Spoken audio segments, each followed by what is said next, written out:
and welcome to this meeting of Lincolnshire County Council's Environment and Economy Scrutiny Committee. I am Councillor Ian Carrington. I am Chairman of the committee. I'm going to begin today by saying that the circumstances are slightly unusual. We do have a technical problem going on at the moment, which is that we do not have a working camera. However, we do have sound, so this meeting is now being live streamed. As and when we can bring the camera in, we will introduce the camera. So if you're listening at home, our apologies for a slightly later than planned start, and we will bring you visual as and when we're able to bring you visual. A few housekeeping notes. That audio feed at the moment, hopefully audio-visual feed shortly of this formal public meeting is being broadcast live. All those comments will remain accessible online as the meeting recording remains on the Council's website. In terms of health and safety, we do not have any fire drill planned this morning, so in the event of the fire alarm sounding, we need to leave the Council chamber, and for those who are new to the chamber, that is at that far end, through those rear doors, and leave the building through reception to assemble in the front car park and await further instructions. Can I also request everyone in the chamber to ensure that your mobiles, laptops, iPads and other devices are on silent for the duration of the meeting, and could I also remind you that the hearing loop for those who need it is now activated. Request to speak will be collated by Chiara Hazianu, our scrutiny officer, and we will try and ensure that everybody has the opportunity to ask questions and make contributions. However, I will close down the debate if necessary to ensure we keep to time, so I would appreciate contributions being succinct and concise, and I'd also ask members to indicate early when they wish to speak.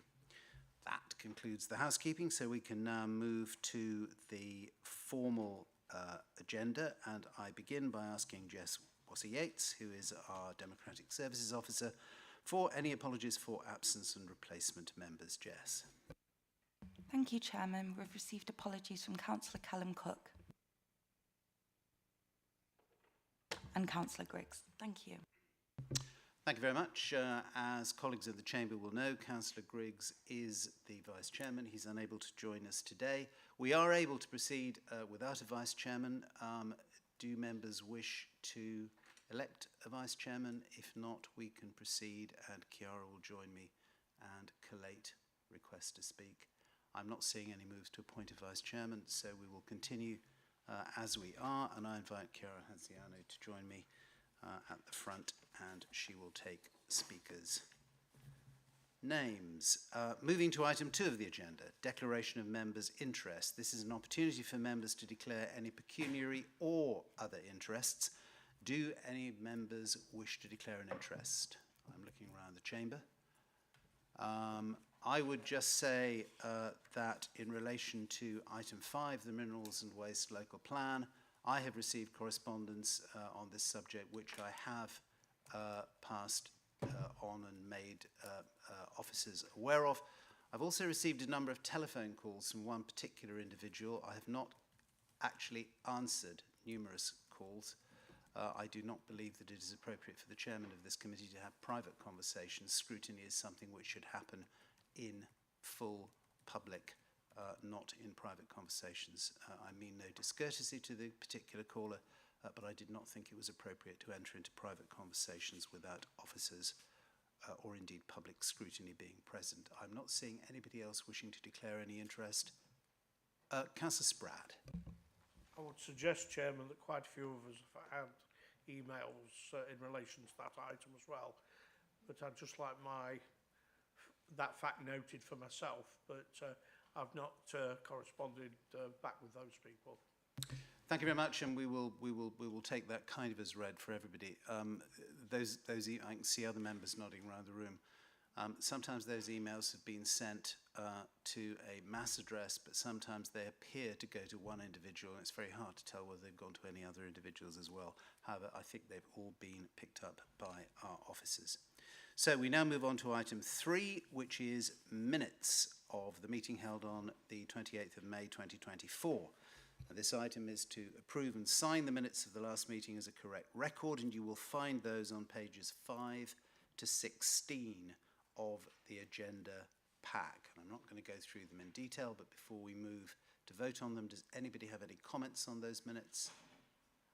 I'm seeing none from around the room. In that case, may I please have a proposer? Proposed, Councillor Fleetwood, seconded by Councillor Taylor. All those in favour, please show. And that is carried. I will sign those at the end of the meeting as a correct record. I beg your pardon, Councillor Wotton, I missed you.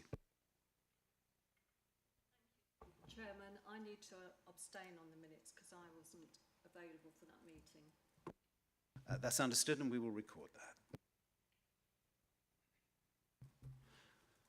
Moving now to announcements by the Chairman, Executive Councillors and Lead Officers. As Chairman, I will simply say that, as always, we have a busy agenda ahead of us today. I would therefore like to begin by asking those presenting reports to take these as read by members and only summarise the key points and the type of input which is expected of the committee. Introductions to reports will be capped where possible at 5 minutes to ensure that we have sufficient time to consider and debate. Moving on to Executive Councillor announcements. Now, I understand that the Executive Councillor for Economic Development, Environment and Planning, Councillor Colin Davey, cannot be with us today, but in the chamber we have his Deputy Councillor Dyer. Councillor Dyer, do you have any remarks to give to us this morning? Nice and brief from me, Chairman. Councillor Davies away in London. He sends his apologies that he can't be with us this morning. No major update since the last meeting due to the general election. Just a brief update from me. The EV points at a number of our business centres are now online and up and running, which is a positive update for our tenants in the business centres across Lincolnshire. And of course, with the change in government, we're just awaiting the policy directions from the new government and how that will impact us directly in Lincolnshire. So that's what that will be. Watch this space as that moves forward. Thank you. Thank you very much for that. Does anyone, any member of the committee have any questions for Councillor Dyer? Seeing none, I move us on to inquire whether there are any announcements from our senior officers in the chamber, some of whom will be speaking to us later on the agenda. Seeing none, I thank you. We may now move on to the next item. So that brings us to item 5, the Lincolnshire Minerals and Waste Local Plan, preferred approach for updating the plan. As part of its pre-decision scrutiny function, the committee is presented with a report addressed to the executive on this matter. The report to the executive can be found on pages 17 to 32 of the agenda pack. Now, this item was debated at the previous committee meeting, following which members proposed to the executive to defer the decision until this committee and subsequently the executive had the opportunity to consider documents which were previously not available to be shared. And these can now be found in appendices A to J in the supplementary pack published and circulated on the same day as the agenda dispatch. The Lincolnshire Minerals and Waste Local Plan, originally covering the period until 2031, is undergoing an update to ensure that its policies remain current and effective. The preferred approach document represents the second stage of this update process. Upon approval by the executive, it will be released for public consultation. This document extends the plan, assuming that following consultation it is approved, of course, to 2041 and includes a comprehensive set of proposed updated policies for minerals and waste development. It also designates preferred sites to meet future aggregate mineral needs. The preferred approach document has been developed based on feedback from an issues and options consultation, and that was conducted in summer 2022. A decision on this matter will be taken by the executive on the 16th of July 2024. Councillor Ashley Baxter, local ward member, is attending this meeting virtually today, and Councillor Phil Dilks, ward member for Deepings East, is here in the chamber. You're both welcome, and I will invite you to contribute to the discussion following the presentations. But before we start, I would like to set out how this item will be handled, as we have a number of speakers this morning. The running order for this item will be as follows. Firstly, Neil McBride, Head of Planning, will introduce the report. Richard Leonard, who is Principal Policy and Programme Officer for Contributors, and Andy Gutherson will also be in attendance. Secondly, I will invite Mr. Glenn Fuller, who is the Chairman of West Deeping Parish Council, who is also in attendance in the Chamber, to make a statement. Mr. Fuller, you will have 3 minutes to address the committee. This follows a request followed by Mr. Fuller to address the committee in today's meeting. And I will then invite committee members to ask any clarifying questions should they so choose. The next speaker in attendance, we have Maria Cotton, who is the Planning and Estates Manager for Breedon, who is the minerals extractor in one of the sites which we are discussing in the Minerals and Waste Local Plan document. She will be supported by Mr. Chris Furness, who's the Regional Land and Mineral Resources Manager, who will assist with any questions. Again, Maria, you will have the opportunity to address the committee for up to 3 minutes, following a request made by Breedon to be present and address the committee in today's meeting. There will then be the opportunity, should they so choose, for committee members to ask questions. Following this, I will then invite Councillor Ashley Baxter, who is the local ward member, should he wish to address the committee regarding the statements made, and followed by Councillor Phil Dilks, also local ward member for Deepings East, who may also wish to make a contribution. We will then finally get to the point where we will have a debate by the committee, which will consider and comment on the report and highlight any recommendations or further actions for consideration by the executive.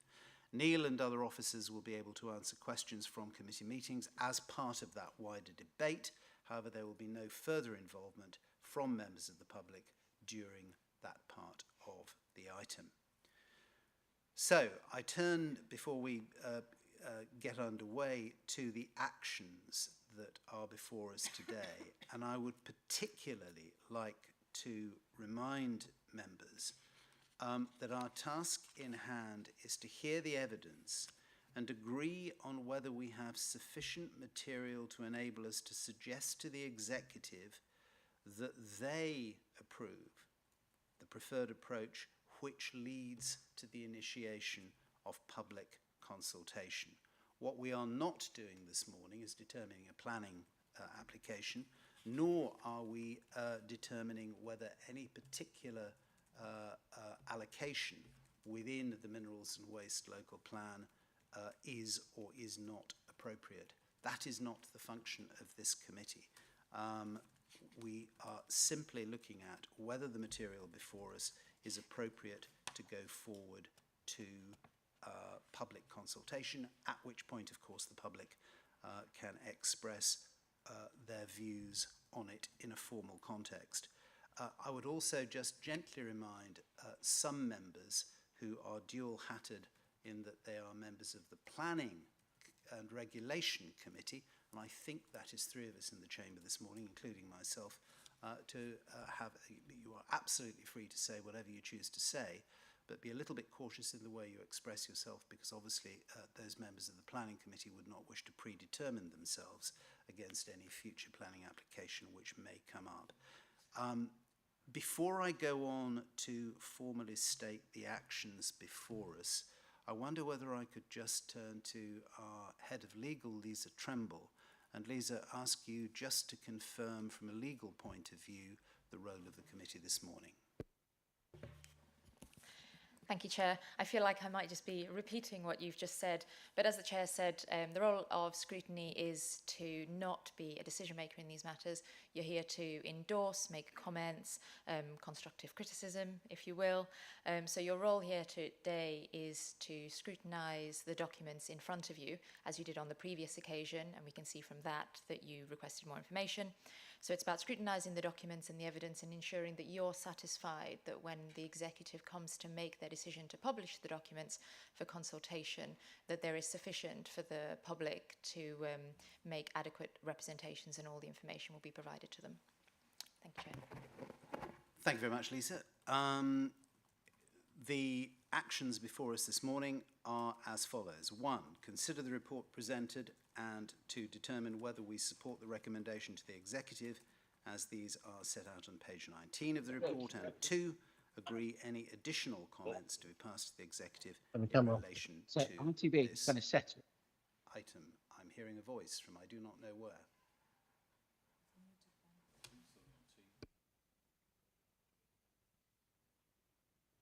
Right, I think that. Do you need anything doing with that? Right, we're going to pause for a second. Can we just establish that we don't have any extraneous noises coming into the meeting because we're about to invite officers to make a presentation. It would be unfortunate if they were interrupted. Right, we will now go forward. Neil, I hope you won't be interrupted, but sorry for that delay. We are, as I said, having some interesting technical challenges this morning. Mr. McBride, over to you. Good morning. Thank you, Chair. Good morning, councillors. The report before the committee today sets out the procedures to the second stage of the review of the Lincolnshire Minerals and Waste Local Plan. The plan is being updated to ensure that the council has a local plan that is relevant and the policies are up to date for the plan period to 2041. I'd like to remind the committee that this plan covers the whole of Lincolnshire and that an up-to-date local plan is necessary to protect all communities in Lincolnshire from applications of speculative developments for minerals and waste, which would be difficult to resist at inappropriate locations without an up-to-date local plan. As was outlined to the Scrutiny Committee at the last meeting, the Council is still in the early stages of a review of the local plan, and approval is being sought to commence the first comprehensive public consultation of the preferred approach document on the journey to secure an updated Lincolnshire Minerals and Waste Local Plan. At its last meeting, members of the Scrutiny Committee raised concern that the supporting documents providing the evidence that sits behind the updated policies and site allocations that will be part of the full public consultation were not available to the committee to review ahead of making observations to the executive. In light of this, a report that is brought back today for the committee's consideration incorporates all the supporting documents that are to be part of the consultation as appendices to the report. In addition, the committee raised concern that part of the consultation period was to be within the school holidays. So whilst approval is sought to start the consultation at the end of July, this would be at the end of the month for a period of 8 weeks, covering the whole of August and most of September, giving residents and communities sufficient time to review the documents and submit their comments. A final reminder that the Minerals and Waste Local Plan covers the whole of Lincolnshire, and an important objective of a plan is to ensure that there is an appropriate planned mechanism in place for the future delivery of minerals and waste sites across the county. Minerals provide the raw materials for growth, whether that is for residential development that district councils have targets to deliver, or the county council has a number of major highway schemes to bring forward, which also require a significant amount of aggregates to deliver these schemes. An up-to-date local plan makes provision for this material to be excavated in suitable locations in a planned way, rather than the risk of speculative minerals and waste applications coming forward under future growth plans should the local plan not be updated in a timely way. Thank you, Chair. Thank you very much indeed, Neil. We now move forward. Members, by the way, will have the opportunity to ask questions of officers during the full debate, but we now move on to the Parish Council. So I'd now like to invite Mr. Glenn Fuller on behalf of the Parish Council to address the committee. Over to you, Mr. Fuller. You have 3 minutes. Thank you, Councillor. Good morning, Councillors. You have heard from me before, and by now you understand the overwhelming opposition to the allocation of proposed site SG17. You will have seen the news reports of the demonstrations at the recent Breedon public presentation, and you will have seen that the community has the support of a local MP, Sir John Hayes, the leader of South Kesteven District Council, Councillor Ashley Baxter, and alongside many district, town and local councillors, including Councillor Dilks. I want to keep this simple. This is really about people's lives and their quality of life. It is about the devastating effects of the cumulative impact of 30 to 40 years more relentless mining on our community on top of the 70 plus years we have already endured. But in addition, it is about the council failing to follow proper process. I don't think anyone is in doubt that this site has level 1 exclusionary constraints in relation to the grade 2 star listed watermill. The level 1 exclusionary constraint of this site, which the officers seem to be ignoring, is a procedural reason to discount this new open cast mine and industrial development allocation. Why is the council ignoring the location of the grade 2 star listed adjacent Molesey Mill? The reason seems to be that it fears the commercial wrath of the operator rather than choosing to follow its own procedures. We have sought specialised legal advice and have been told that the council is making a procedural error that will lay it open to a future legal challenge. Would it not be sensible to recognise this risk now, apply the correct tests for the site, and, as it has level 1 constraints, take this opportunity to remove allocations SG17 and MS29 from the county's mineral plans? To place an open cast mine so close to a village and to people's homes endangers their lives and ruins their quality of life. Placing a plant site and industrial development next to the village exacerbates these effects. The beautiful River Welland, which feeds the grade 2 star listed watermill, would be damaged by these proposals. The proposed mines threaten the very existence of this cherished heritage asset. I put it to you, what is a watermill without its mill stream and water?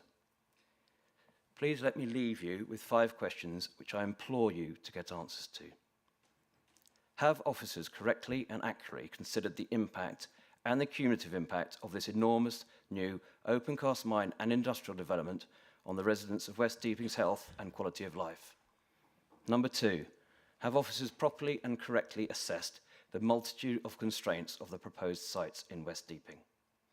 Question 3, where are the community and parish council responses to the site assessment consultation? They aren't anywhere in the 1,580 pages of reports that you've been presented with. Why are officers censoring our responses from you? How will that change during the public consultation? Question 4, is it appropriate to send out this report for public consultation with this site, SG17 included, given the likelihood that the allocation of these sites may be the subject of a Mr. future Fuller, you've had legal your 3 challenge? minutes. Could you please Just wind up? one more question, yes, Chairman. Number 5, can you really allow such universally unpopular mine to be approved? And can you please get an answer to Councillor Cook's question as to why the officers are ignoring the level 1 constraints? Had a little more than your 3 minutes. We will stop it there and we will grant a few extra seconds to the other side. However, before we go on, I would now like to invite members of the committee, not other members, but members of the committee, whether they have any questions to ask of Mr. Fuller. Chiara, do we have any speakers? None indicating at the present moment. In that case, thank you very much indeed, Mr. Fuller. Your microphone is off. Yes, your microphone is off. I will now move on.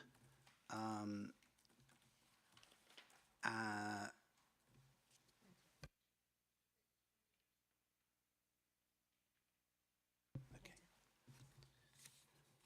Right, so we now move on and bring in Breedon to the committee, and I think that's going to be Maria Cotton. It is indeed going to be Maria Cotton. Maria, in exactly the same way, you have 3 minutes, although we will add however many seconds. We added probably about 20, so it's absolutely fair to you as we gave Mr. Fuller a little extra time. Over to you. Chair, members, thank you for the invitation to address the Scrutiny Committee today. Initially, I would like to make a procedural point. We were surprised by the attendance of West Deeping Parish Council at the previous meeting on the 28th of May, to which we were not invited nor made aware of in advance. The consultation statement highlights that there were 57 respondents to the plan, and we understand that no other respondent was contacted about the committee nor the ability to address councillors. We reviewed the rules of the Scrutiny Committee set out in the Council's constitution. Pause for a second. Okay, is that better? You don't need me to start again, do you? We reviewed the rules of the Scrutiny Committee set out in the Council's constitution in order to understand the process, and we've also sought legal advice on this point and have been advised as follows. Allowing the Parish Council to address the committee on the 28th of May with the clear objective of trying to persuade the committee to recommend the removal of preferred site SG17 was procedurally unfair and potentially unlawful. It was not only unfair to Breedon as the promoter of SG17, but was also unfair to all parties interested in the draft minerals and waste plan. By allowing the Parish Council to speak on the 28th of May, the committee were afforded the Parish Council an additional opportunity not afforded to any other objectors, representatives or site promoters engaged in the draft plan. And that is procedurally unfair. It's also inconsistent with the code and protocol of the planning development control process in the Constitution, and arguably the Council's statement of community involvement, which sets out the Council's approach to the preparation of development plan documents. Nowhere in the Council's statement of community involvement does it state that the Council can afford an opportunity to a single objector to address one of the Council's committees involved in the development plan process without the same opportunity being afforded to all other parties interested in the draft minerals and waste plan. With regard to the specifics of SG17, I would stress that the site is currently an allocated site within the Minerals and Waste Plan dated 2017 December. The plan proceeding through several rounds of consultation and independent examination by a government-appointed planning inspector in accordance with due process. This due process is being carried out on this occasion. The results of the Regulation 18 stage are presented to you today. This will be followed by further stages of consultation which enable interested parties to submit views on the process, undertaken and recommended approaches of the Council. Before a plan is adopted, it will be considered by independent appointed planning inspectors who will make recommendations. Breedon will continue to engage with the development plan process through all stages of consultation and contend that it is the correct forum for the debate of detail rather than during the Scrutiny Committee. Thank you for your time. Thank you very much indeed, Maria, for those comments. I now turn back again to members of the committee and ask, does any member have any question which they wish to ask of Maria, or indeed of Chris, who will be supporting her, should there be any questions? I see one from Councillor Higgs. Councillor Higgs. Thank you, Chairman. I suppose my one question is, what would be the effect on the materials plan if SG17 was put on hold when there obviously seems to be less problems with the other sites that have been in the report? Thank you. Maria, do you wish to address that question? Yes, I don't know whether necessarily there isn't concerns with other sites that have been put forward. Objectors and action groups just haven't been given the opportunity to make their opinions known other than through the consultation process, which is due process. It probably comes down to who shouts the loudest. But SG17 is already allocated as MS29. So regardless of whether or not it remains within this plan, it's already adopted and it will be, an application will be submitted for the extraction of the mineral. Right, thank you very much for that answer. I'm not seeing any further questions from members of the committee, so I think at this point we would ask Maria and Chris and also Mr. Fuller and his parish council colleague if you could go up to the public gallery, please, and we'll just take a few seconds to allow our guests to move along, and we will then come to Councillor Baxter, but we'll just give these guys a few moments to leave the chamber and head upstairs to the public gallery.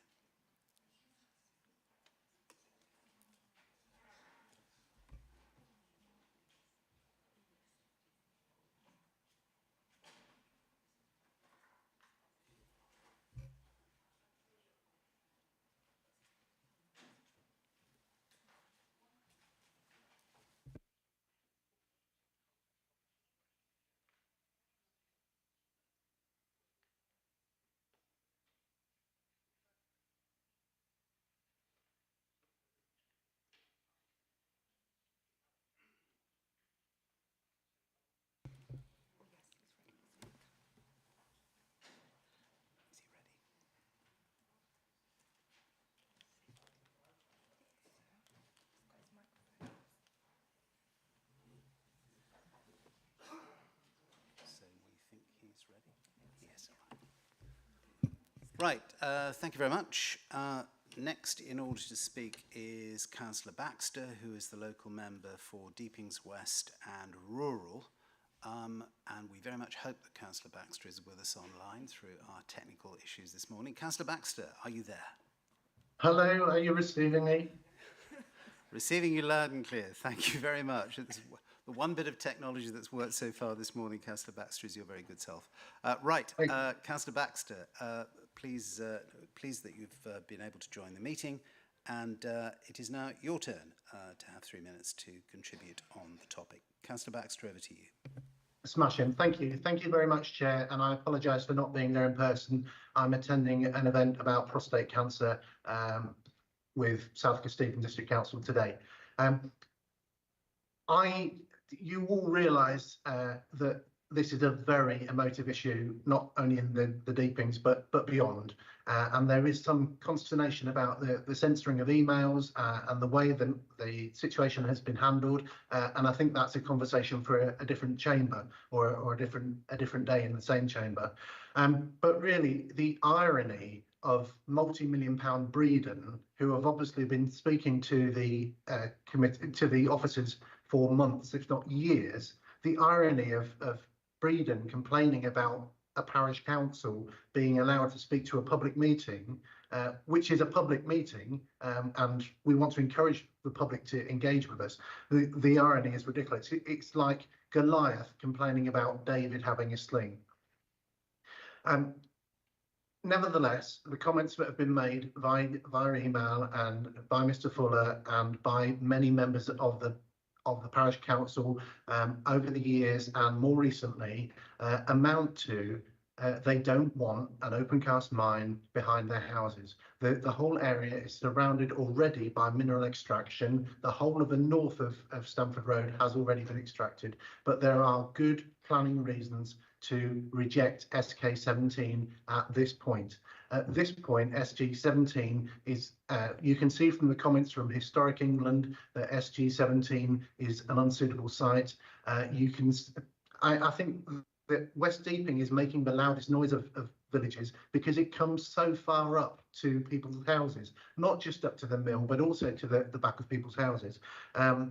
Maria has said that the site is already allocated as MS29. Well, firstly, it shouldn't have been. And secondly, it's allocated as a site only for extraction, not for a processing plant. And it's mostly the processing plant that people are objecting to because it means noise and dust. And regardless of how much environmental improvements have been made since the previous breeding site, there will be noise and traffic and dust and many interruptions to the everyday life of this exemplary, this quintessentially English village. And so I urge members to remove SG17 from the process. By all means, go ahead with the allocation plan, but remove SG17 because the response from that particular village is going to skew the entire, if you leave it in, it will skew the entire process of consultation. The best thing to do is to recognise that officers on this occasion have gone the wrong way and it shouldn't have been there in the first place, and I urge you to remove it. Thank you, Chair, for allowing me to speak. Thank you very much, Councillor Baxter. That came through loud and clear. I now turn to Councillor Dilks, who is with us in the chamber. Councillor Dilks, would you like to come in now and make a contribution before we move to the formal debate? Very kind. Thank you, Mr. Chairman, and thank you for the way you've handled the previous hearing, and executive for listening, and for the way you're handling it today. I do speak as a neighbouring ward member to the site, to the West Deeping site, SG17. But just for clarity, I am, and just to be clear, I am a cabinet member for planning on South Kesteven District Council. And the first thing I'd say is, if this was housing we were looking at, I think most of you who have got planning responsibilities will know that if it was housing, I don't think it would be getting this far at all, because of the Grade 1 listed heritage site. Heritage in planning for houses is, you know, seems to be a no-no to this sort of to housing, if it were if that were what was being planned. Now, clearly, this isn't housing. This is only open cast mining on the doorstep of people's homes. You know, for a generation. It's a 30 to 40 year plan. Breedon have actually said that, you know. It's cross-party. This is not a party protest or an independent or what any. It is very, very cross-party, and none. The village is absolutely at one with this. If anybody's visited West Deeping lately, I don't think there's a window without the process signs in it. This is a massive protest that you will be facing if it does go to consultation. So I support Councillor Fuller, Mr. Fuller, Councillor Fuller, Parish Councillor Fuller, and Councillor Baxter in what they've previously said. Can I just say, SG17, Breedons have said it has already got permission. It has not. SG17, as Councillor Baxter said, is very different to what previously has been authorised. So I would ask you to look at that. Now, you did say at the start of the meeting, Mr. Chairman, you'd like to take the reports as read. Well, you know, I do subscribe to that theory, but, you know, I've just picked up the reports. As somebody said, 1,580 pages. Who's actually read them, in all honesty, before today's meeting? I'm not sure, but there they are. What the village is saying is enough is enough. They've had enough, and I think they've contributed their fair share over the years of industrial mining, open cast mining. We talk in the council, quite rightly, we as a council are objecting to pylons down the east coast because we want to protect beautiful Lincolnshire. Well, I want to protect beautiful Lincolnshire in my neck of the woods too, and that's why I'm here today. I mentioned at the previous hearing that you had of the Environment Committee that I was particularly concerned as neighbouring councillor about the impact on the River Welland and indeed on the mill stream, but particularly on the River Welland, which flows through my division. And since our last committee meeting, Breedon, there was a protest in the village, and Breedon were making a presentation, and my understanding is that they admitted that they will be, in order to make SG17 work, they will be, and its proximity to the River Welland, they will be dewatering the area, and accept that will cause damage to the River Welland, which does, as I say, go through Midy village. And what they're also saying is that they intend to pump the mine effluent back into our beautiful river. Well, what effect is that going to have on the wildlife in the river, apart from anything else? If I could just move on to, you know, is SG17 even needed? Never mind being, is it viable, but is it needed? And when you look in the papers, paragraph 1.14 says that there's a 21.9 million tonne shortfall of sand and gravel in the county over the next 15 years. The proposals that before you today talk about over 25 million tonnes. So if this goes through as is, you will have some 3 or over 3 million tonne cushion for all currently predicted needs for sand and gravel. If you take out, as Councillor Baxter suggested, if you take out SG17, which is 1.8 million tonnes, you will still have a substantial cushion of a couple of million tonnes, 1.2 million tonnes extra in reserve. Never mind the rest of the reserve that is in the ground now and has been authorised in our area, in the Langtoft, Baston and West Deeping area. I'll come to a conclusion if I may. On spatial awareness, spatial distribution is mentioned in the papers, paragraph 1.16, and it talks about the need for to basically to spread the extraction across the county in suitable areas. But you'd be forgiven if you live in my area from thinking that there is no existing spatial distribution, and anybody that says that, I'm winding up. Thank you. So I'm worried about this spatial distribution where appropriate, and it talks about ensuring that the mineral supply. Councillor Dilks, I really must ask. Yeah, if I could just finish this sentence, if I may, Mr. Chairman. I respect. I do. I'm sorry, but it talks about essential to make sure that the mineral extraction is sourced close to where it is needed. My question would be, how much of this, these millions of tonnes that we want to dig out of our area are actually going to be used locally? That's my question. Thank you, and thank you for your forbearance. Thank you. Thank you, Councillor Dilks. That was an interesting definition of 3 minutes. But thank you for your contribution. It is now for members to debate the matter. Before I invite members to speak, or indeed not to speak if they so choose, reference has been made both by our friends in the Parish Council and indeed by Breedon about various pieces of legal advice which has been received. I would just like to reassure the committee that the committee is also in receipt of legal advice, and indeed I met with our County Council Head of Legal before this morning's meeting. I am assured, and through me the committee is assured, that our procedures have been in accordance with our constitution, and we have been very careful to make sure that they have been in accordance. So I think that's just an important marker to put down. And the second thing I would like to remind members, at the risk of cracking the wind of the poor phrase running it thus, we are not the decision-making body. Our role is not to allocate or deallocate SG17 or any other site.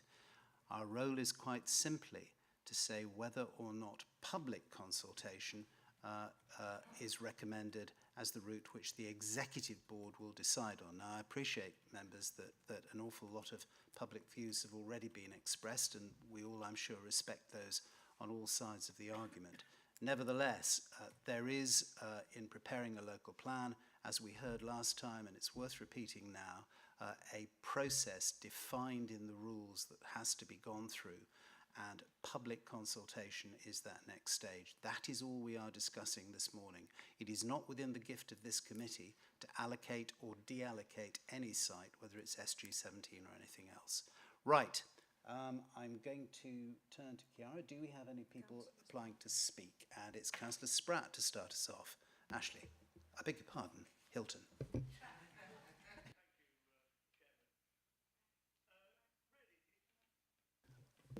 Microphone, please. Really, it's just following on what you just said, and I understand what you said, Chairman, about this committee is not in a position, and I understand what the lawyer said earlier on, to allocate and deallocate. That's fine, I understand and I accept what you're saying. It struck me that Councillor Baxter and Councillor Dilks were after it being deallocated, and that struck me both at this meeting and at the previous meeting. Is there any point that anybody can deallocate SG17 at any point? And can you just clarify when that point is, just for information please. I'll do my best and I'll see if officers wish to correct me, but my understanding is quite simply this, that when, and let's just remember the words of our officers at the beginning of this, the Minerals and Waste Local Plan is not just about SG17, SG17 is part of it. If the package which we have in draft form before us today is approved for consultation, not approved, but approved for consultation by the Executive Board on the 16th, what will then happen is a public consultation phase running throughout the summer and into September. After that, all of those consultation responses, and I'm sure they'll involve many of the people who've already approached us, but all of those consultation responses will be part of a formal package which will be formally assessed, and it is at that, and then recommendations will come back into the process, ultimately to the Executive Board and the full Council to sign off on a Minerals and Waste Local Plan. It is at that stage when allocation or deallocation, be it removing SG17 or any other site, would actually happen. I'm looking to Mr McBride to see if I've got that incorrect. Would you like to add anything, Neil? Thank you, Chairman. No, I think you have got that correct, and I think that's right. I think it's important to remember that you know, a lot of sort of assertions are being put forward, you know, at this committee and elsewhere, in a sort of controlled way, and the public consultation will enable all those comments to be put forward in a controlled way.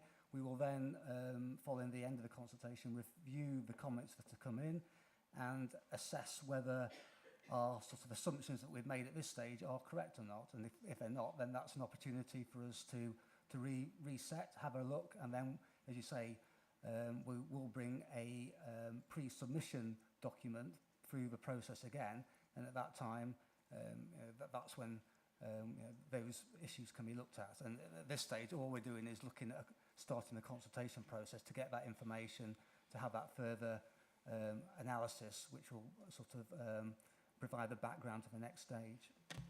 Thank you. And if I could just ask a supplementary to that, which again I think has been raised earlier in the debate.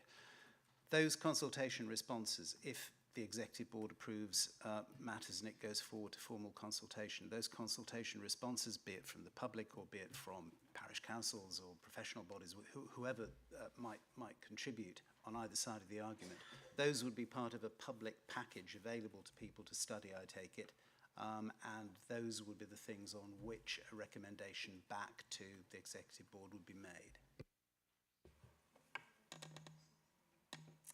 Yeah, that's correct. So we will have to produce a consultation document which will set out all those comments that we've received and our response to those comments, so that there is an audit trail to see, you know, the comments that people have made and how we have responded to those comments.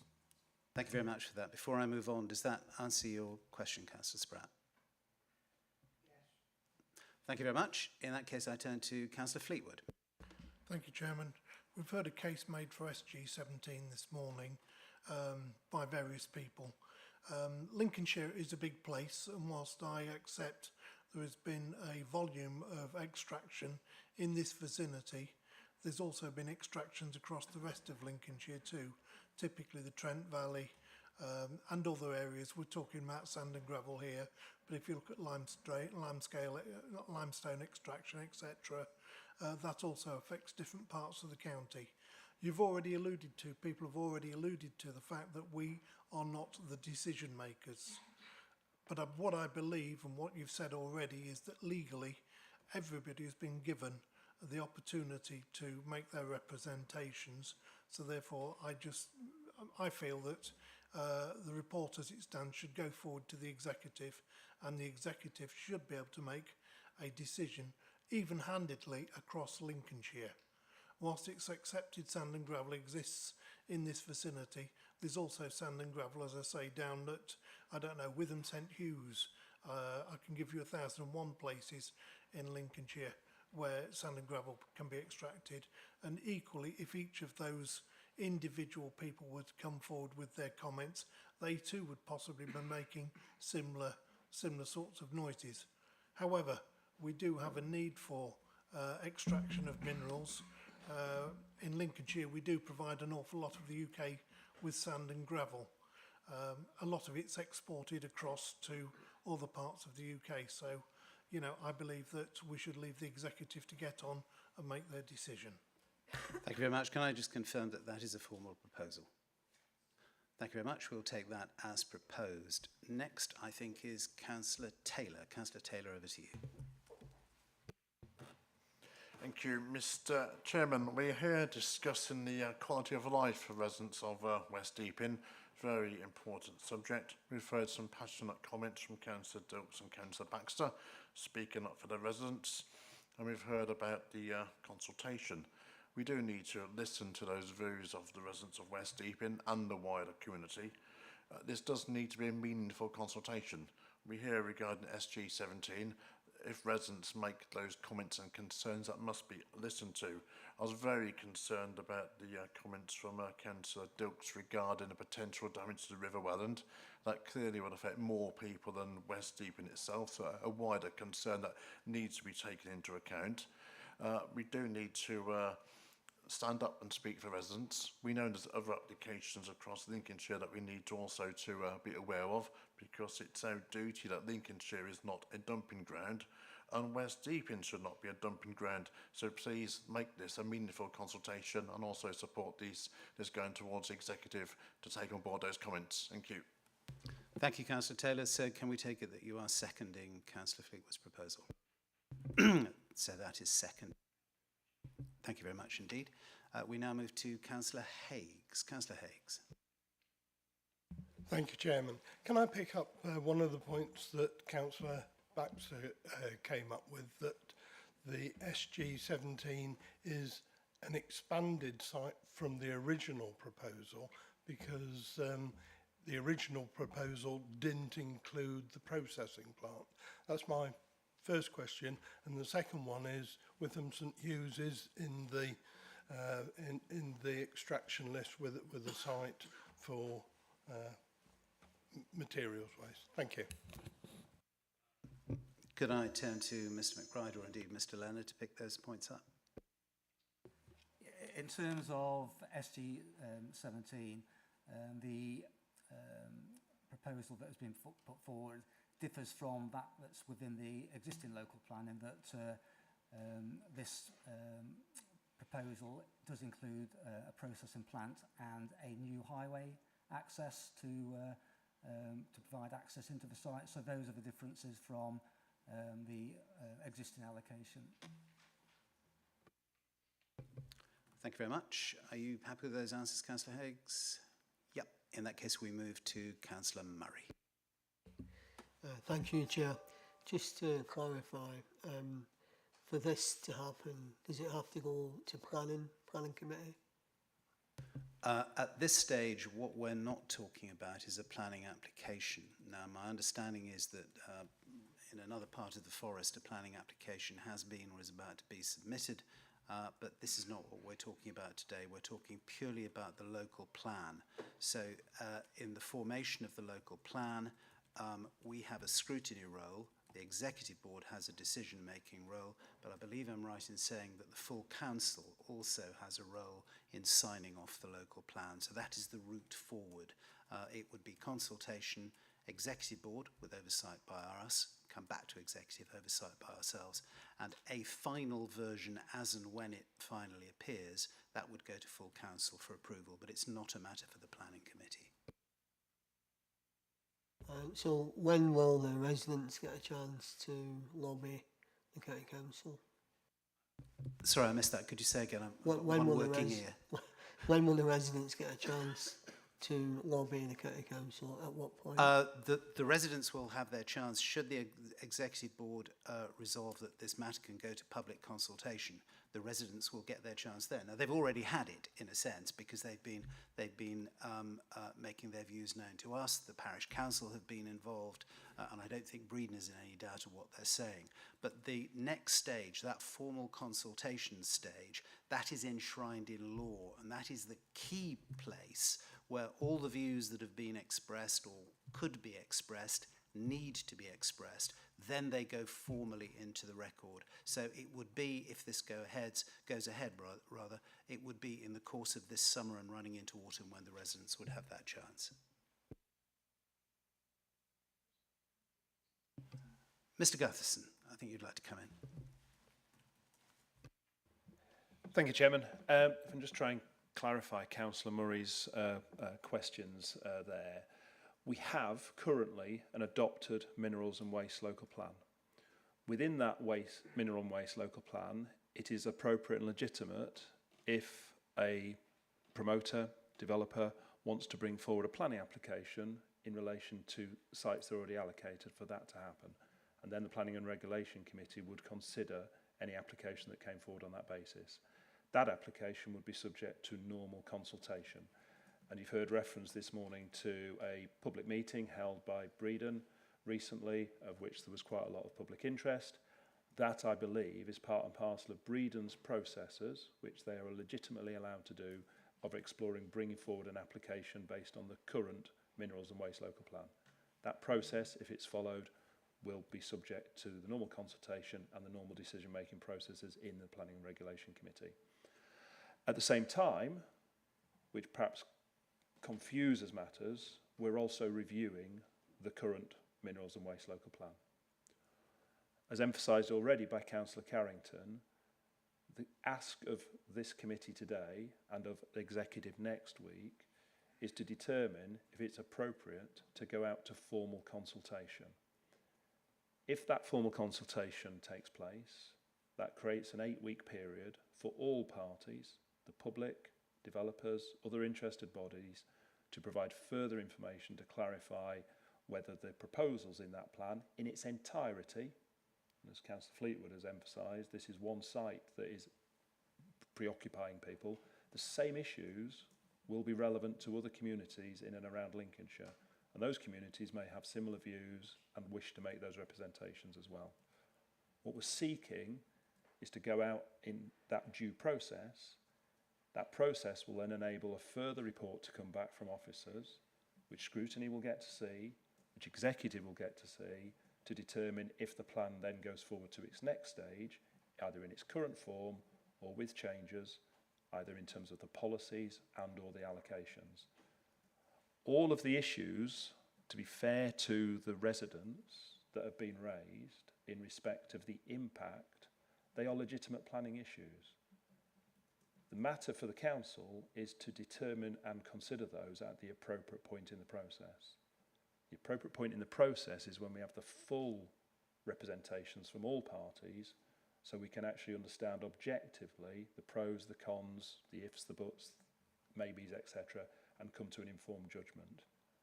To make a judgment at this stage, based on only part of the information, almost certainly will result in the plan not being found sound later on in the process. And references have been made, both this morning and in correspondence, regarding why we adopted the plan previously. That plan went through due process, and if anyone at any point in that process had felt it was inappropriate, that was the time to make a legal challenge on the previous minerals and waste local plan. This authority has been making planning decisions since 2017 based on the policy context and the allocations in that plan. In this process, if interested parties believe due process hasn't been followed, again, they will have recourse to civil legal proceedings at the appropriate time if they wish to do so. So in terms of your particular question, Councillor Murray, the public, if the executive approve the plan as it's currently drafted to go out to consultation, will have an 8-week period to make all the representations that they want, and that will then come back into the formal decision making once all of those comments have been properly assessed and considered. Thank you very much indeed. I'm looking around the room to see if we have any further members of the committee requesting to speak. Councillor Wotton. Thank you, Chairman. I think it was Mr McBride, when he started to do his presentation, said you need to protect all communities. And I appreciate the fact that through our constitution we allowed people to come along and speak It's your meeting, Chairman, and that was your decision. And we've also learned that Breedon have had their own sort of thing going on down in the Deepings. But also, I believe the gentleman's name is Mr. Fuller, the chairman of the local parish council. He posed 5 questions. What I'd like to ask is, will he get an answer to those 5 questions, please, Chairman? And I believe in people having their say and being able to become an activist, because we're a free country, we've got free speech, and I've been an activist myself, and I think we all feel for them. We feel for the community, and we do see it. But that's all I want to say. Thank you at the moment, Chairman. Thank you. Thank you very much. I'll come to Councillor Spratt in fact, I'll come to Councillor Spratt straight away, and I'll come back to Councillor Wootton's point in a moment. Councillor Spratt. Thank you again, Chairman. I thought it was a good point that Mr Gutherson made, that other communities throughout the county, of course, can raise concerns, objections, whatever. What I find interesting, and it's a comment, that as far as I know, no other councillor has put forward any other objections on behalf of minings or whatever in their area. It's just a comment, and it's interesting that so much comment and criticism has come on this SG17, because all other councillors in all other areas could have made comments and they haven't. I'm still not clear, really. I don't think I'm particularly thick, but at some point in the future, after the consultation has taken place, if the rest of the county is silent on what's going on in their areas, but people who live in the Deepings have this overwhelming objection on the basis of the lived environment, the river, and all the rest of it, is it possible at that stage for this council to, I think the word that was used, to deallocate SG17?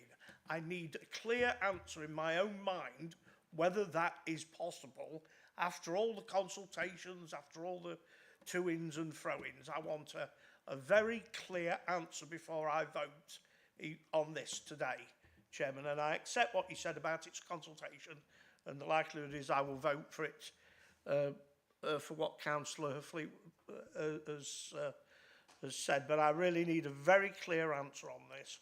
Is it possible to deallocate SG17 at some point, if that's what the council wants to do? Is that legally possible to do? Right, I think I know the answer to that, but I'm not going to answer your question. I'm going to turn to Mr Gutherson and see if I'm right when he answers the question. If the council, in taking forward the statutory processes, and again I'd remind members, as they were told at the last committee, the process for actually adopting a local plan is laid down by statute. So the council is going through a process that is laid down in law that we have to follow. If as part of that process, at any point in time, the council decide that either a policy or an allocation isn't considered to be appropriate or fit for purpose, the ability exists to either amend, change, delete, remove accordingly. The decision-making body, though, in doing that, in the first instance, is the executive.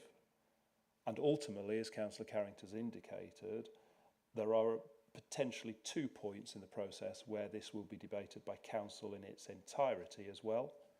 So we follow the same process I believe we did last time round. Council will debate prior to the final version of the plan being submitted into the inspectorate process, and when the inspector's report is returned to us, the inspector's report will again be a matter that is reported ultimately to council with a recommendation from the executive. It's one of 8, Lisa, policy documents, I believe, that council have the ability to be responsible for signing off. The local plan is one of those, as is the local transport plan. I won't test Lisa on what the other 6 or so are. Thank you very much indeed, Mr. Gutherson, for that clarification. So the answer is yes, but within a process. Quite a long process, but the answer is definitely yes.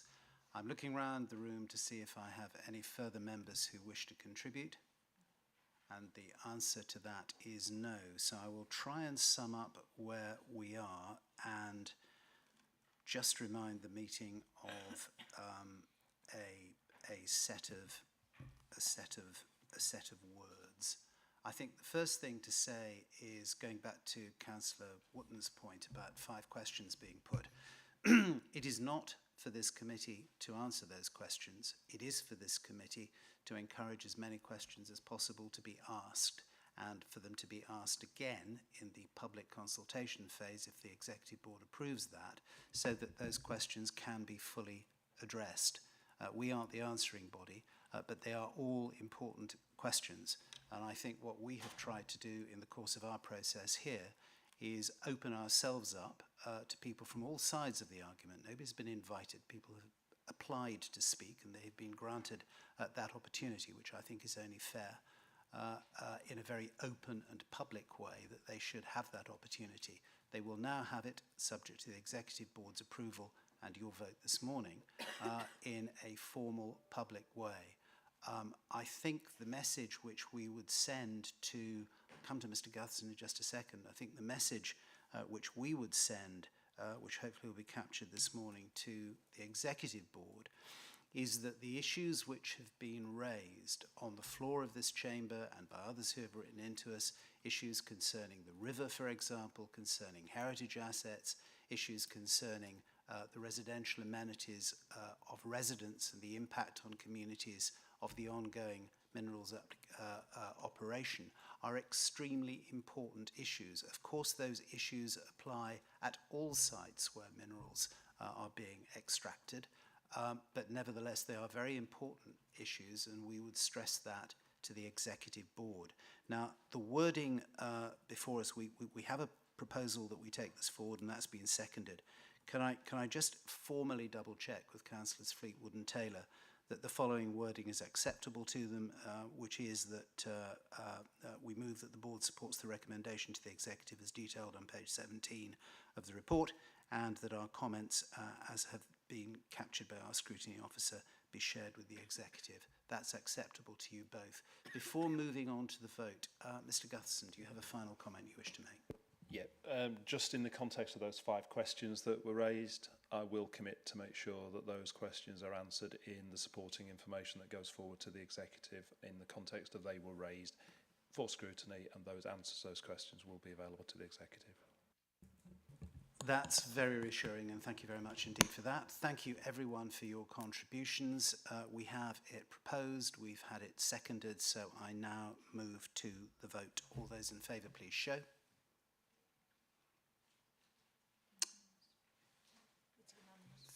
Thank you very much. That is indeed unanimous. So that matter is agreed. That matter is agreed. We are running a little after time, but I'm actually going to take a short recess of 5 and only 5 minutes, and we will then resume the agenda. Thank you very much indeed.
Right, ladies and gentlemen, we resume the meeting at 23 minutes past 11. Thank you very much indeed for your contributions in the first part of the meeting. We now resume at agenda item 6, Adult Skills and Family Learning Programme 2023-24, and plans for the 24-25 academic year. The report can be found on pages 33 to 46 of the agenda pack. This concise summary outlines the adult skills and family learning services activities, which are probably easier to do than for me to say, and achievements for the 23-24 academic year. Appendix B presents a dashboard of key performance indicators for 23-24, and Appendix C details the plans for provision for 24-25. The actions before us are: 1, review and comment on the successes reported in the 23-24 academic year, and 2, discuss ways of reaching those residents who do not engage in adult learning provision and who would benefit from the opportunities on offer. And the report will be presented by Thea Croxall, who is the Council's Adult Learning and Skills Manager. Jenny Reardon, Principal Officer for Learning and Skills, is also present. So, Thea, after a long delay, and thank you for your patience, over to you. Thank you, Chair, and good morning, everybody. So, thank you for giving me the opportunity to update you on the delivery of the Adult Learning Programme. The last update to Scrutiny from the Adult Learning team was back in July 2023. So the report is provided in a similar format to previous years, with additional information added following comment from Scrutiny members last year. So, for example, we were asked to outline how the adult education budget fits into the skills system. So that is provided in a diagram at Appendix A. We were also asked, what does good look like? So we've added in some comparative data from the Community Benchmarking Club that we host. So that's provided on page 36 of the report.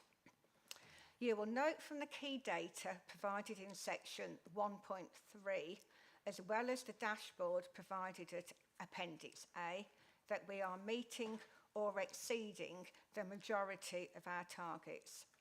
Where we are underperforming, plans are in place to improve on this.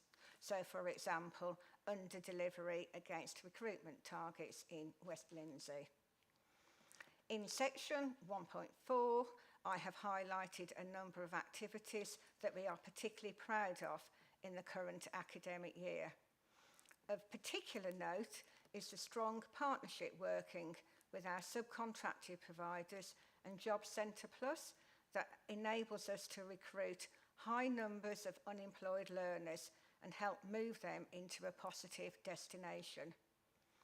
We're particularly pleased with the work that we do to move those learners who are looking for work along their journey to gain employment.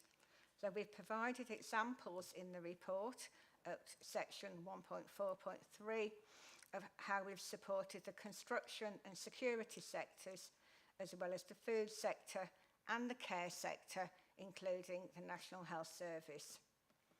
We were delighted that the Learner of the Year awards again were presented in person at the Lincolnshire show, and we are continually impressed by the courage of our learners to persevere with their training and to acknowledge where they have gaps in their learning.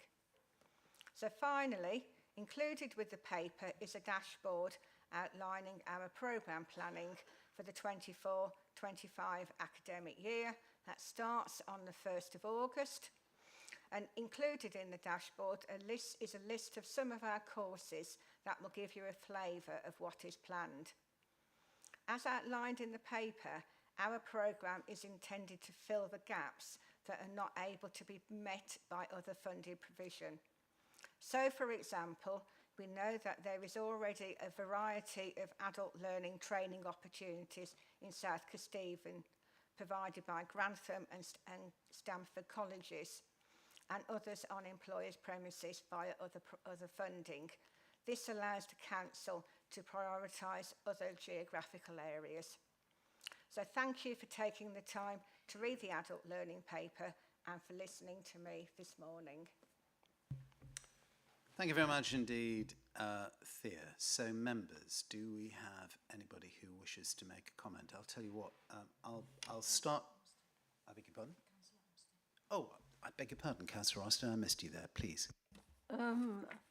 My comment is, I know this is economy, but are we economising, please, on ink on page 41 and on paper or something on page 46? Because for me, that is discrimination against my age. I've got a job reading it. We're just turning to page 41 is the coloured chart employment skills and related provision in Appendix A. Is that as faint? Yeah, I see what you mean. Is that as faint in the hard copy? And perhaps could that comment be noted that they don't read desperately easily? Sorry, thank you. Yep.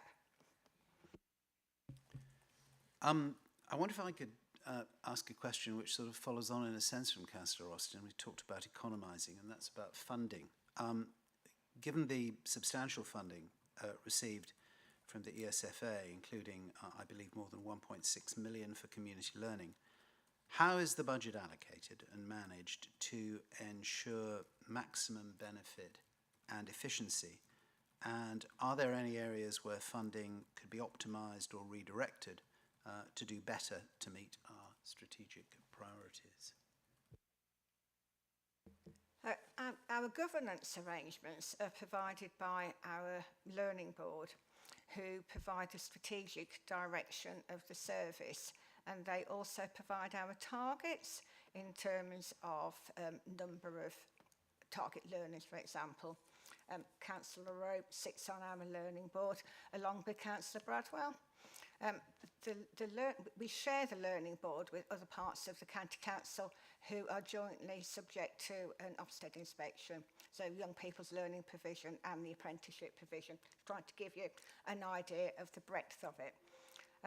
In terms of whether we could maximise the funding, so for the last 2 years we've had multiply funding, and we've been able to make some economies of scale because of that. So, for example, learners will start on a programme on multiply and then move on to the adult education budget in order to maximise the investment that we have available. Multiply funding is coming to an end in March 2025, so we're in discussions at the moment with the Department for Education as well as the Learning Board about what a successor to that programme might be, and if there isn't sufficient funding, what lessons can be learned in order to maximise the outcomes that we've been able to achieve. Thank you. I hope that Yes, it does, and it was remiss of me not to mention the fact that we do have the Executive Support Councillor, Councillor Rowe, in the chamber with us this morning. Councillor Rowe, I don't know whether there's anything you wish to add at this point to Officer's presentation. No, not really. I suppose really, having said that, the multiply programme, which is coming to end next year, has proven a great success. It's looked at different ways of approaching maths, with cooking, with music, and with all sorts of other things. Really very imaginative, and a good step in to give people confidence to be able to move on and do other courses. So that's it. Thank you, Mr. Chairman. Yeah, I think it's, I hope officers and indeed Councillor Rowe will recognise that this committee regularly discusses this area, and it's one we attach an enormous amount of importance to, and it's important in many ways. It's important for the life chances of the individuals who we help in improving their learning and skills. It's also important for the community and indeed the economy of the district that we maximise those skills amongst the population. And in fact, just picking up on that point, and I'm slightly worried to hear that the multiply funding is ending, and I very much hope that there will be future funding from some source. It would be helpful if you could come back to this committee on that as numeracy is such a critical and important point going forward for everybody. But just thinking about some of the groups that we have to reach, and particularly about hard to reach groups who are often the most vulnerable and may be locked in cycles of deprivation which are not always immediately obvious. What specifically are we doing to get to such hard to reach groups and reach them with the services that we offer in training and education support? So we work in partnership with community groups who already have linkages into, as you say, those very hard to reach groups. Plus, as I mentioned earlier, we work with Job Centre Plus, who will identify learners who will benefit from our programmes. Similarly, Job Centre Plus will identify courses that those individuals will benefit from. In certain parts of the county, we do a leaflet drop and we have posters up in shop windows for those learners who don't necessarily have access to technology and who would see some of the information that we have going out on Facebook and some of our Twitter posts. We do recognise that we could do better in terms of recruiting our hard-to-reach learners. And if anybody has any suggestions on what else we could try in order to expand that engagement, we'd be delighted to speak to them either today or outside of the meeting. Thank you. Councillor Rowe. Thank you, Mr. Chairman. I attended a couple of meetings recently with our providers of learning, and they have some very imaginative ways of getting their product out there, if you like, not just the job centre, the libraries, community centres. I think some were even attending some of the warm rooms that are happening around the county. So not only of our way of doing it, it is sort of being spread by our trainers as well, in some very, very imaginative ways. Thank you. Good. I'm pleased to hear that, and I always mention this. So sorry for sounding like a cracked record, but parishes can often be helpful as means of disseminating information at a very local level. Councillor Wood. Thank you, Chairman. Thea, thank you for the paper. On page 36, I just wanted to pick out a couple of categories within the target groups. It's learners with learning difficulties or disabilities and learners with no or low qualifications. Is there any evidence of these people, once they've gone through your courses, going into viable employment, please? Thank you, Chairman.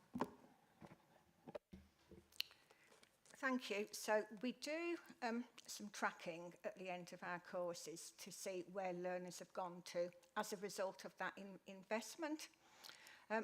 With regards to learners with learning difficulties or disabilities, some of them, as you suggest, will end up in work. Some of them will be volunteering, and some of them will move into other learning.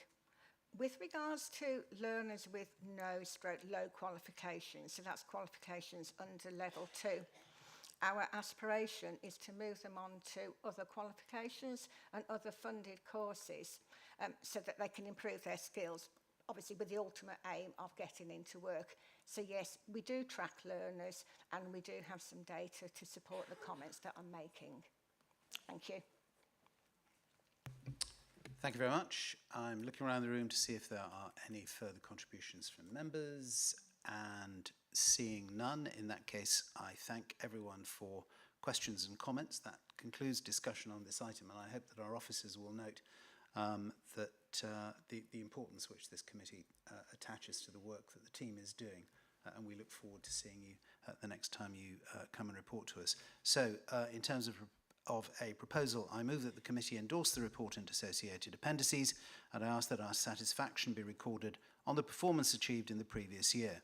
I also ask that our approval is recorded over the plans laid out for the next academic year comments, and that our comments in relation to engagement with residents who could benefit from the opportunities offered through the Adult Learning Provision Programme be shared with relevant officers and portfolio holders. And of course we have the Deputy Portfolio Holder with us this morning. Anyone dissent from that? No. In that case, that matter is agreed. That matter is agreed. We now move to item 7 on the agenda, which is the Business Lincolnshire Growth Hub Annual Performance, April 23 to March 24. This next report can be found between pages 47 and 60 of the agenda pack, and the report outlines the Business Lincolnshire Growth Hub's performance for the year ending in March 2024. The Growth Hub has excelled in meeting or surpassing output targets, maintaining high client satisfaction levels above 92%, and a key focus has been transitioning from ERDF-funded delivery to UK SPF shared service, which, although smaller, continues to support businesses from start-up to scale-up stages. The service is now successfully operating in 7 out of 10 local authority areas, with effective signposting in place for the remaining 3. The Growth Hub's online platform, www.businesslincolnshire.com, continues to provide self-help resources to all businesses, with new content developed throughout the year. And the actions before the committee this morning are as follows. 1, to note the current progress and continue to support and promote the Growth Hub in highlighting services to business contacts and provide input to assist officers plan future Growth Hub services. And 2, to note the decoupling from the local enterprise partnership to become a standalone department for business and trade business support conduit. The report is going to be presented by Angela Driver, who is the Council's Enterprise Growth Manager. I found her in the chamber, so Angela, over to you.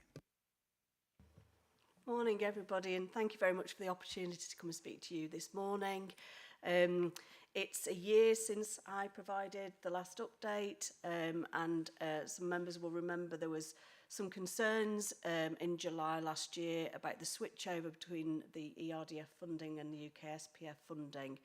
But I'm really pleased to come today and highlight that thanks to the hard work of officers and partners and a whole host of organisations across the area, that there has been a smooth transition. We have got an excellent service still in place. There's been no break of service through the year, so we have managed to navigate our way through that switchover in funding.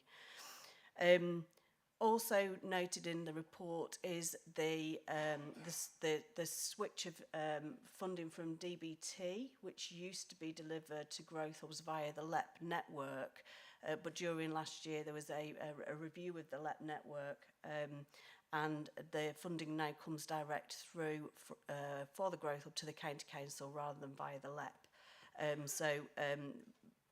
Continued support from DBT for Growth Hubs to continue to deliver business support services. As highlighted, we continue to do well with our key performance indicators. We've got good levels of satisfaction from the businesses that take up our services, and it's really good to see that not only are businesses happy with the quality of the service, but they say that they're happy to recommend us to their colleagues and other businesses, and they're very likely to do something different as a result of the services that we've provided. So they're implementing change. And the types of changes that they're making are things like developing business plans, making their processes more efficient, they're implementing digitisation, improving productivity, improving marketing and advertising, identifying new markets, and overall sort of increasing their resilience really and their productivity and profitability within the business. I've included a couple of case studies within the report. I think they sort of try to bring what we do alive. So Pyramid Motorcycles are a Gainsborough-based motorcycle business. There's nods in the room. Fantastic business. They've had support through the Made Smarter programme to help them with digitisation of their business, and they've got a really bright future. They're really confident in growing the business into the future.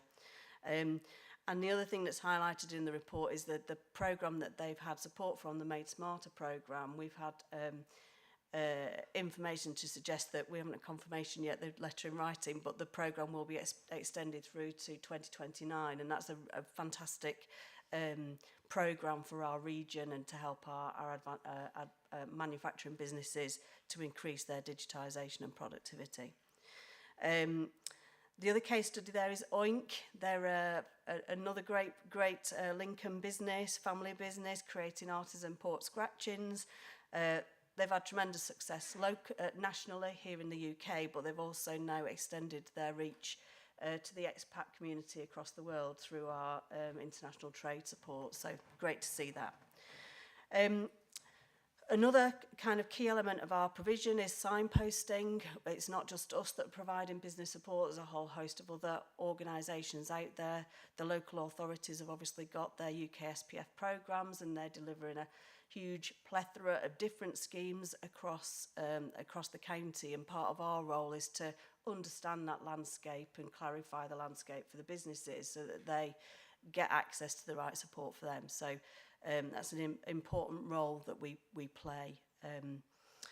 So just to conclude, performing well, we've got a really stable service, and we're looking forward to the future really, and planning our delivery under the Mayoral Combined County Authority in the future, and we'll have more detail of that as this year goes on. Thank you very much indeed for that report. Members, do we have any comments or questions from the floor? We also have with us Councillor Dyer, who is still here, who is the Executive Support Member. Councillor Fleetwood. Yes, it's good to see that good progress is being made and everything's going in the right direction. Very positive, so quite happy to move the report. Yes, thank you for that. We have expressed worries over funding for quite some time, and the transition from European funding to domestic funding, and then suddenly that domestic funding wasn't as big as the European funding, and the whole issue of you guys having to spend a great deal of time scrabbling around for money, which means that you're not doing other things. It does seem from the report before us that this unit continues to deliver, which is incredibly important. We've said before, and it is worth repeating, that local government has an enormously important role in facilitating private sector enterprise, and that means the prosperity of everybody in Lincolnshire and indeed beyond. And that ties in very much indeed with the report that we heard earlier from Thea and her team about making sure we have the right skills base. The one goes hand in glove with another. I wonder if I could just pick up, though, if I'm not interrupting any other members, on ask you to expand on a point that you made. We do have other providers of similar services. I declare an interest being dual-hatted as a district council member. My district council, like most district councils, and of course the city and the borough, provide business advice services. We have some changes. You've alluded to the Mayoral Combined Authority, currently on hold, as it were, due to the general election, but we believe that will move forward. On the one hand, we have some very dedicated and very skilled people at the district level, the Tier 2 level, who are doing a great job. And on the other hand, you have to ask the question, can we streamline this? Is there a lens we can apply which will actually draw together these various threads and concentrate them in some way without simply junking that enthusiasm and investment made by the districts? I wonder, Angela, and perhaps after that, Tom, whether you could just address that issue. Yeah, I think the first thing to say is that we've got a really strong working relationship with the economic development teams within the local authorities. We meet with them regularly, and we work.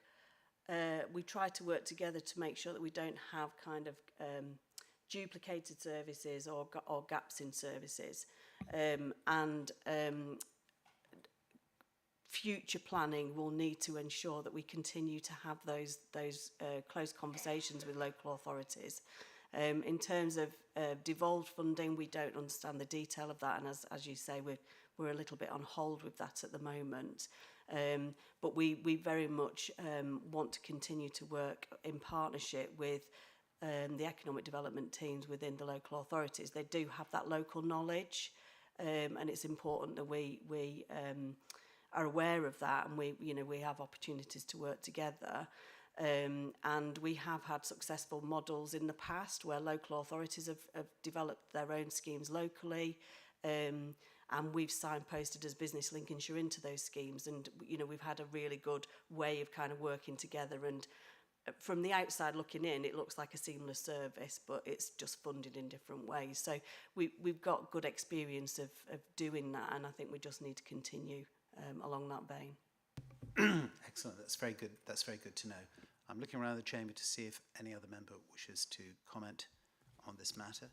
I'm not seeing any hands raised. So thank you very much indeed for that report, Angela. A very positive situation.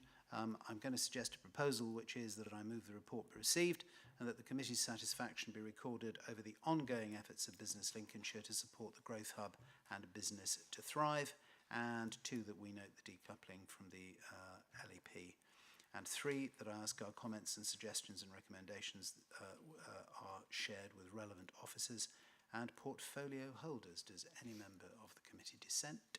I am seeing no dissent. In that case, that matter is now agreed. And so we move on, clawing back toward time, to item 8, which I think is the penultimate item on the agenda, Service Level Performance Reporting Against Performance Framework 2023-24, Quarter 4, Economy, Flooding and Waste. This quarterly performance report can be found on pages 61 to 78 of the agenda pack. The purpose of this paper is to provide the committee with a summary of the performance of the Council's economy, flooding and waste services. And in terms of the actions before us today, members are invited, 1, to consider and comment on the environment and economy service level performance for 2023-24 quarter 4, and 2, to review and agree the 2024-25 environment and economy service level performance indicators and targets as shown in Appendix A. And the report will be presented by Samantha Harrison, Head of Economic Development, Chris Miller, Head of Environment, and Chris Yorston, who is the Head of Waste. And we'll take questions after the report briefing. So starting with Samantha, over to you. Thank you. So I will report back on the 3 target areas that come under the economy remit. So I'm delighted to say that this is the closure of the financial year. So quarter 4 wraps up our direction of travel to the target. So in terms of business support, we exceeded the target, and that was primarily due to the number of people accessing the Growth Hub support that Angela has just mentioned. It's also in relation to new programmes that we had come on stream, like the Made Smarter programme and a Create Growth programme. So our businesses are accessing this support, and it's a real clear steer for us moving forward to continue along this agenda. In terms of our second measure, it is the number of qualifications achieved by adults, and you previously heard from my colleague Thea about how well the team is doing.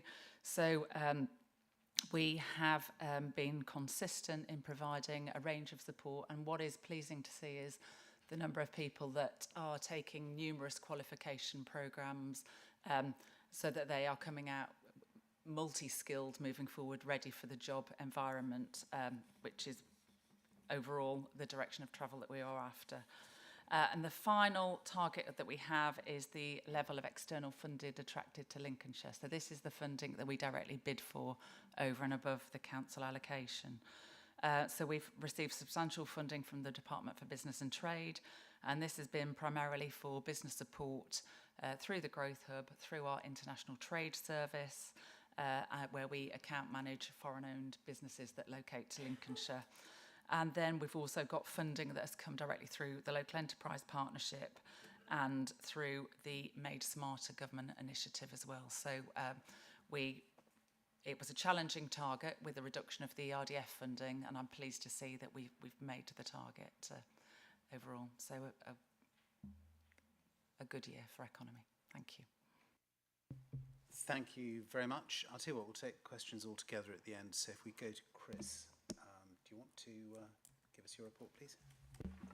Thank you, Chairman. Yes, the usual reports on the flooding performance indicators, starting with the Section 19 numbers.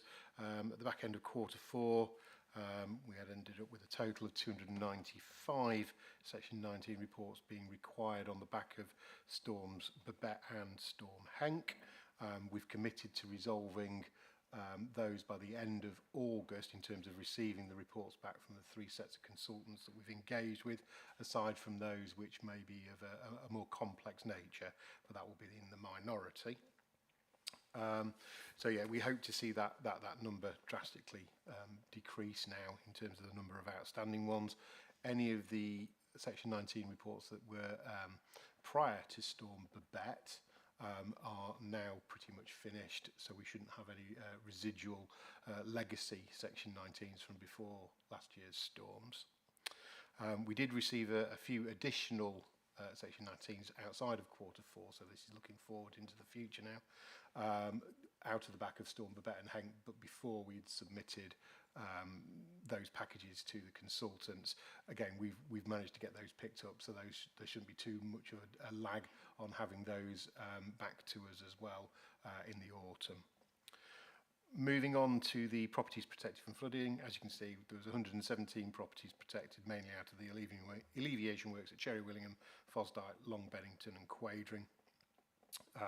And we have 5 other schemes going forward into this financial year, 24-25, as well as taking a review of the Section 19 reports that we receive in the autumn to see where else we may wish to invest the money allocated to us by the Council in terms of future schemes. Thank you, Chairman. Thank you very much. And finally, Chris. Thank you, Chairman. Okay, for waste, so the waste collected per household target is 961 kilograms per household for the full year, and this is below the target of 1,000 kilograms. This is good news, as prevention is the highest objective on the waste hierarchy. This means less waste, which results in less haulage and less processing. The Q4 overall recycling rate was 33.13% for that quarter. However, the overall year's figure was 40.96%. Q4 is generally anticipated to be lower than the year's average due to lower garden waste generally presented in the winter period. Although our overall recycling rate continues to remain around 41%, this is similar to the national average, which is 43%. However, we have now secured the capital funding for our food waste project. We're progressing towards the April 2026 deadline set by DEFRA, so this will be implemented. And we're anticipating an increased recycling rate of circa 7%. The Q4 recycling rate at the recycling centres was 70.94%, which again is generally expected and can be attributed to lower garden waste presented in that winter period. However, the final year's recycling rate at the recycling centres was 76.41, which is good as it achieves the target, and it is a result of partnership working with our new contractors to maximise recycling wherever possible. Lastly, the landfill target is very low for the year. We've only achieved a real small amount, 0.32% of Lincolnshire's waste going to landfill. This is excellent news, as landfill is the lowest level on the waste hierarchy, and the significant majority of Lincolnshire waste is diverted from this level. Thank you very much. Thank you very much to all 3 of our officers for those reports. I'll come to members in a minute, but I'll kick us off with a couple of observations, particularly in regard to flooding. Firstly, to say well done on dealing with the Section 19s. I know that additional resources brought in, but the sheer volume of those which the team has had to deal with, and even where there's been external contractors helping us, that process still has to be coordinated and managed by county council staffers. It has been an absolutely mammoth task, and to be able to finish all of those by and large by the end of August is a great achievement. I should just report to the committee that, as members know, I am, as it were, the +1 on our colleagues in Flood and Water Management's inquiry, which is all the members of Flood and Water Management +1, and I'm the +1. And that work continues. I think since our last meeting, perhaps just before our last meeting, there was a further outreach set of visits, which included Ruskington and Hayington. And in fact, I've got in my in my bag a memory stick with a bunch of further evidence from Harrington. And again, that process continues and is enormously important. Chris, I noticed that the Environment Agency, helpfully getting their licks in right at the beginning of the new government, was saying that more money is needed for Lincolnshire. This council has allocated more money. I just wonder in general terms, how hopeful are you that we will get the kind of money for flood defences which we need? I'm afraid I don't have a crystal ball, Chairman, and don't know the intentions of the new government, as I suppose no one else does yet, particularly, I'm afraid. No, I did have, and I don't know at this stage whether she's been appointed, I did have the opportunity of hosting the former DEFRA Floods Minister during his visit to Lincolnshire, and also courtesy of a contact within this council of meeting with his then shadow, who impressed me very greatly, but I don't know at this stage whether she's got the gig. If she has, she did undertake to come back when this council's inquiry was completed in the autumn, and I will certainly be pressing either she, if she has got the gig, or whoever turns out to be that particular minister, to come and see our situation themselves, not least because Lincolnshire is, as it were, a template in many respects for the rest of the country. Members, are there any questions for, based on the reports that we've heard from officers which colleagues would like to put? Is there Councillor Higgs? Thank you, Chairman. The question is for Chris regarding the 5 projects that are earmarked for 24-25. Were these projects picked because they were solely LCC responsibility, and are we picking up the tab for in their entirety, or are our colleagues from other agencies coming up with some of the money for this? And my next follow-up question to that is that it seems that the other agencies have more difficulty finding some money than we do. And I think it's up to we as a committee and our colleagues on the Flood and Drainage Committee to perhaps press the other agencies a little bit more to put their hands in the pocket a little bit sooner. Thank you. Thank you, Councillor Hayes. Yes, so the 5 schemes already ongoing and picked up, they are generally the ones that, yes, that we have some control over in terms of the finances. That's not mean to say that we're not investigating others with the other risk management authorities, where we know there's a likely opportunity. We actually have a longer list going on beyond this financial year, which will be picked up as we proceed into the future, as well as looking at those coming out at the back of the Section 19 reports, which kind of leads into your second question, is that we work really closely with the other risk management authorities, so mainly Anglian Water, the Environment Agency and the Internal Drainage Boards. And it's about striking a balance between their available funding, what we can contribute into that, against the number of properties that can be protected in any given scheme in terms of that value for money. And we work really closely on those with them. And regardless of whether or not something is picked up immediately, we do come back to it. We have regular meetings with those risk management authorities, and we look at the opportunities for each one of those potential schemes out of a Section 19 report, even if it isn't being picked up immediately, just to see what the future might hold as well in terms of any funding that they may be able to garner at a later date. Thank you very much. Are there any further questions from the floor? Councillor Mrs Austin.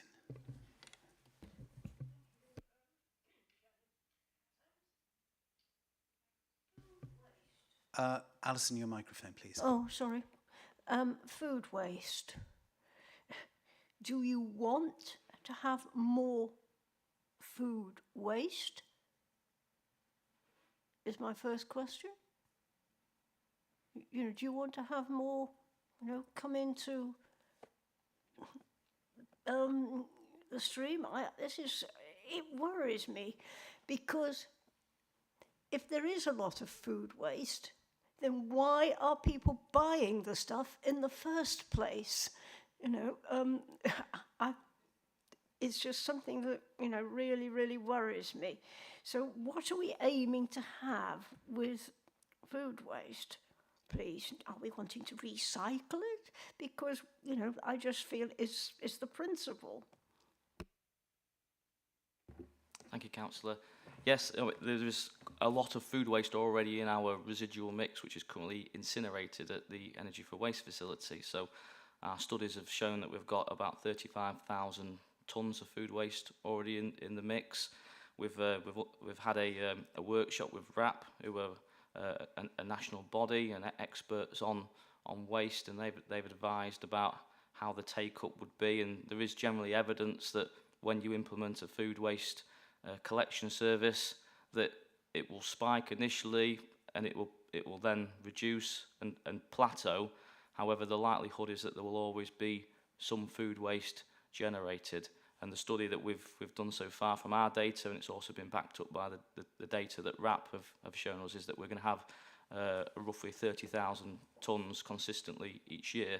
The positive is that throughout this project that we are doing, rather than sending that waste for incineration, we're diverting that. We're moving up the waste hierarchy to anaerobic digestion, which is classed as recycling, which will then have a knock-on effect to improve our recycling rates. As I say, it's a matter of principle with me.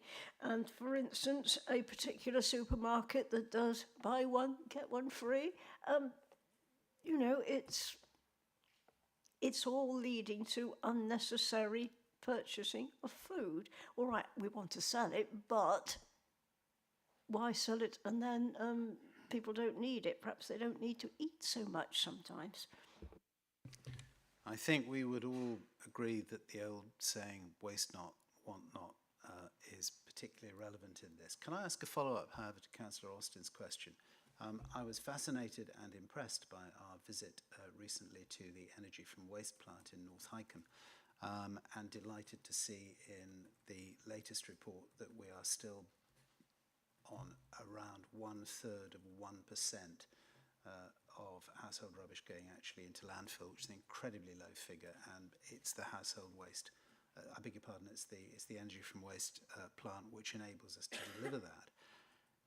We have a situation, unless the incoming government overturns it, where in 2025 there will be mandatory collection of food waste as a separate stream, and they've given no indication that they would undo that. Will there be any negative impact of removing food waste from that stream on the operation of the Energy from Waste plant? I'm not technically qualified in that area. I was slightly worried by the comments of the manager of the plant when I was there, but I'm not sure whether I've interpreted him correctly. I wonder whether you could advise the committee on that.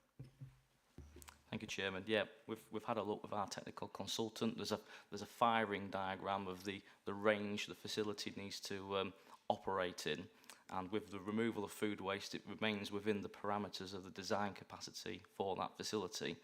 Also, in 2027, we're looking, as part of the simpler recycling that's been undertaken by DEFRA, to remove flexible plastics from the residual mix.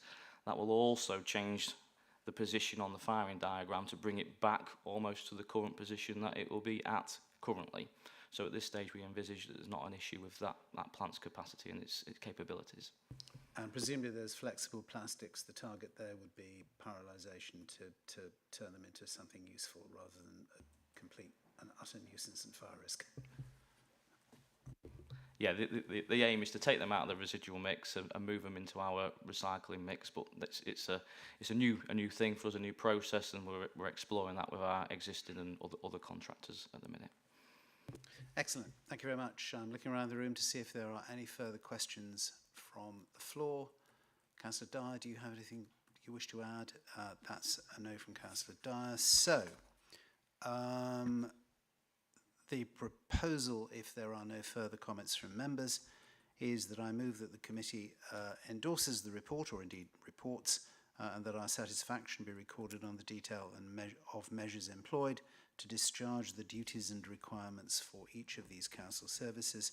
And secondly, I also move that the committee's feedback be shared with relevant officers and portfolio holders for their information and further actioning. The three reports that we've heard this morning do cover three of the most crucial activities of this council, and it's pleased that they are in good shape. Does anyone dissent from that? I'm seeing no dissent. Thank you very much. That matter is agreed, and we now move to the final item on the agenda, item 9, which is the committee work programme. This item is on pages 79 to 84 of the agenda pack, and this item enables the committee to comment on the contents of the work programme, and the report will be presented by Chiara Hadziano, our scrutiny officer. The actions before us this morning are to review the work programme and highlight any additional scrutiny activity which could be included for consideration in the work programme. Chiara, over to you. Thank you very much, Mr. Chairman. Just to highlight that there hasn't been any changes to the work programme since the publication of the agenda pack. However, should officers or members would like to add anything into the mix, please do feel free to contact me at any point or raise a point today in terms of balancing out our agendas for the next few months and until the end of this council year. So that concludes my update to you, and I'm happy to take any questions or suggestions. Thank you. Thank you, Chiara. Members, any comments, any questions, any queries, any points, any hands being raised? And the answer to all of those questions is no. Therefore, thank you very much indeed, Chiara. I move that we note the report and approve the existing work programme as detailed in pages 79 to 84. Does anyone dissent from that? No, that is agreed. In that case, at 10 minutes past 12, that concludes the business of the meeting. May I thank everybody in the chamber and indeed who've been listening in with us on the live stream. I'm sorry we didn't have pictures for you today, but thank you for bearing with us with our technical challenges. Thanks very much to everybody for their attendance, and I now declare this meeting closed.